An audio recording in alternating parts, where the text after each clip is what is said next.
এবং চামিলি এবং বিএনপির যে স্বপন তাদেরকে দ্রুততম সময়ের মধ্যে আইনের আওতায় নিয়ে আসতে হবে। হাসনাত আব্দুল্লাহ যে কথাগুলো বলছেন, উনি কি ক্ষমতায় যাওয়ার জন্য ওনার কোনো কিছু খাইছ নাই? মানে আমার মাই কোশ্চেন। এই কলকাঠিগুলো লন্ডন থেকে তারেক রহমান নাচছে, কেউ বিশ্বাস করুক না করুক, টাকা পয়সা যা খরচ হচ্ছে ওখান থেকে দিতে।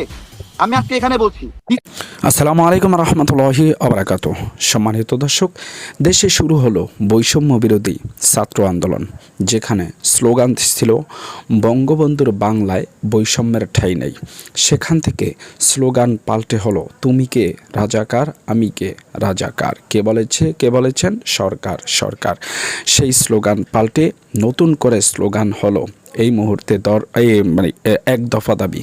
সেই এক দফা দাবি ছিল কি? প্রধানমন্ত্রী শেখ হাসিনাকে হটাও। সেখান থেকে বৈষম্য বিরোধী ছাত্র আন্দোলনের যারা সমন্বয়ক ছিলেন তাদেরকে গ্রেপ্তার করে নিয়ে গেল ডিবি পুলিশ হারুন। সেখান থেকে তাদের ঘোষণা আসলো এবং তারা বলল সকল আন্দোলন বন্ধ ঘোষণা করা হচ্ছে।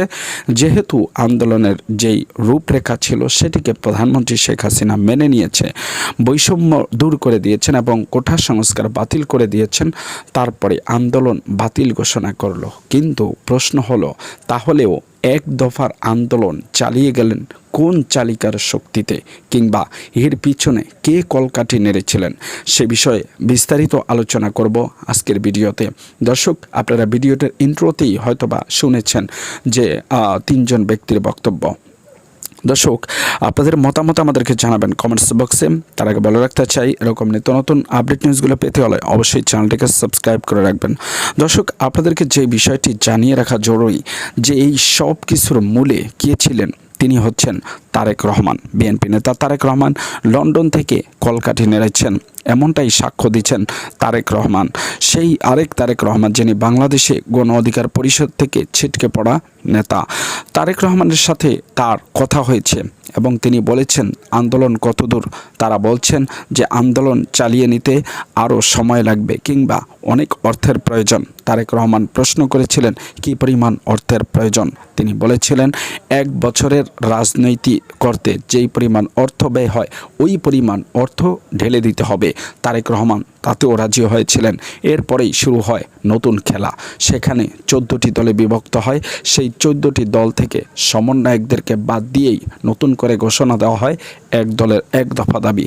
সেই এক দফা দাবিতে নতুন করে বর্তমান যেই আসিফ মাহমুদ এবং যারা সমন্বয়ক যেই 2 জন উপদেষ্টা কমিটিতে অংশগ্রহণ করেছেন তাদের নেতৃত্বে তারেক রহমানের ইন্ধনে নতুন করে আন্দোলনের ঘোষণা এবং রূপরেখা দেওয়া হয়। সেই রূপরেখার মাধ্যমেই এই সরকার পতন হতে বাধ্য হয়।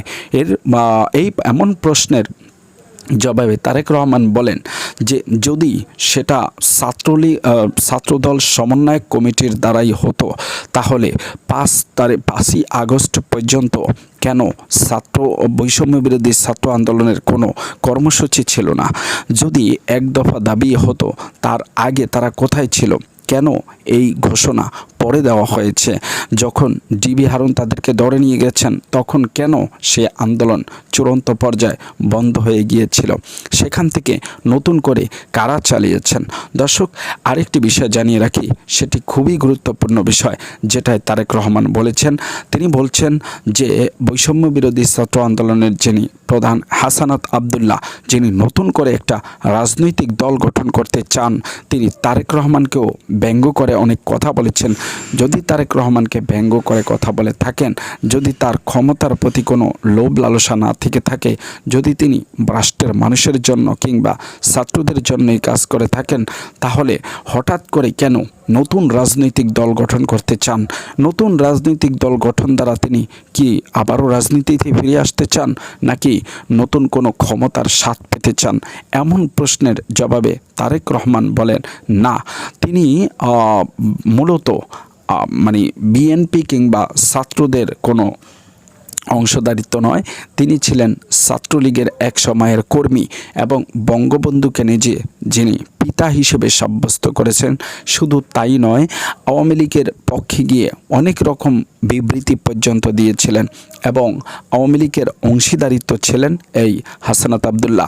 হাসানাত আবদুল্লাহর ব্যাপারে যেই চাঞ্চল্যকর তথ্য দিলেন তারেক রহমান, সেটি খুবই লজ্জাজনক। তাহলে কি হাসানাত আবদুল্লাহ চাইছেন আবারও বাংলাদেশে আওয়ামী লীগই সরকারি ক্ষমতায় ফিরে আসুক?